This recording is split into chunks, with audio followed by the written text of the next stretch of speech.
Final గా result అయితే వచ్చింది. మీలో చాలా మంది హ్యాపీ అనుకుంటున్నా. మీరు ఎక్స్పెక్ట్ చేయని ర్యాంక్ అయితే రావచ్చు డెఫినెట్ గా. అయితే రిజల్ట్ అయితే వచ్చింది. నెక్స్ట్ ప్రాసెస్ ఏంటంటే కౌన్సిలింగ్ కి వెళ్ళాలి. కౌన్సిలింగ్ తర్వాత వెబ్ ఆప్షన్స్ పెట్టుకోవాలి. అయితే కౌన్సిలింగ్ లో మన డాక్యుమెంట్స్ అనేది వెరిఫికేషన్ చేస్తాం. డాక్యుమెంట్స్ ఏంటి అంటే SSC memo, inter short memo, long memo అయితే రాదు కాబట్టి షార్ట్ మెమో ఆయన యాక్సెప్ట్ చేస్తారు. నెక్స్ట్ మనం ఎంసెట్ కి అప్లై చేసిన form, hall ticket, rank card, next caste income certificate మాత్రం 2024 అప్డేట్ అయితే ఉండాలి.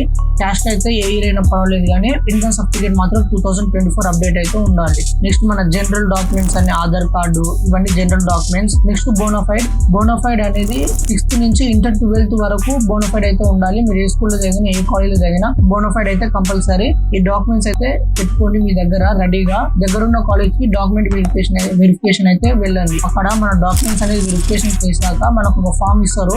ఆ ఫామ్ లో మనకు ఎంత ఫీజు రియంబర్స్ వస్తుంది, 35,000 ఫుల్ ఫీజు రియంబర్స్ అనేది ఆ ఫామ్ లో ఉంటుంది. అది అయిపోయినాక మీరు వెబ్ ఆప్షన్స్ నుంచి పెట్టుకోవచ్చు. ఇప్పటి నుంచి ఏం చేయాలంటే మీకు వచ్చిన ర్యాంక్ కి ఏ కాలేజ్ అయితే బాగుంటుందో ఇప్పటి నుంచి రీసెర్చ్ చేసి పెట్టుకున్నారు అనుకో, మీరు వెబ్ ఆప్షన్స్ పెట్టుకునేటప్పుడు కొంచెం సింపుల్ గా ఉంటుంది. ప్లస్ మీలో చాలా మందికి డౌట్ ఉండొచ్చు, ఆటోనమస్ కాలేజ్ వెళ్ళాలా, JNT కాలేజ్ వెళ్ళాలా అనేది.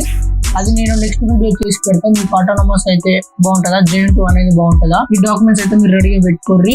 గవర్నమెంట్ నోటీస్ రిలీజ్ చేసాక స్మార్ట్ బుక్ చేసుకుని డాక్యుమెంట్ వెరిఫికేషన్ కి వెళ్ళండి.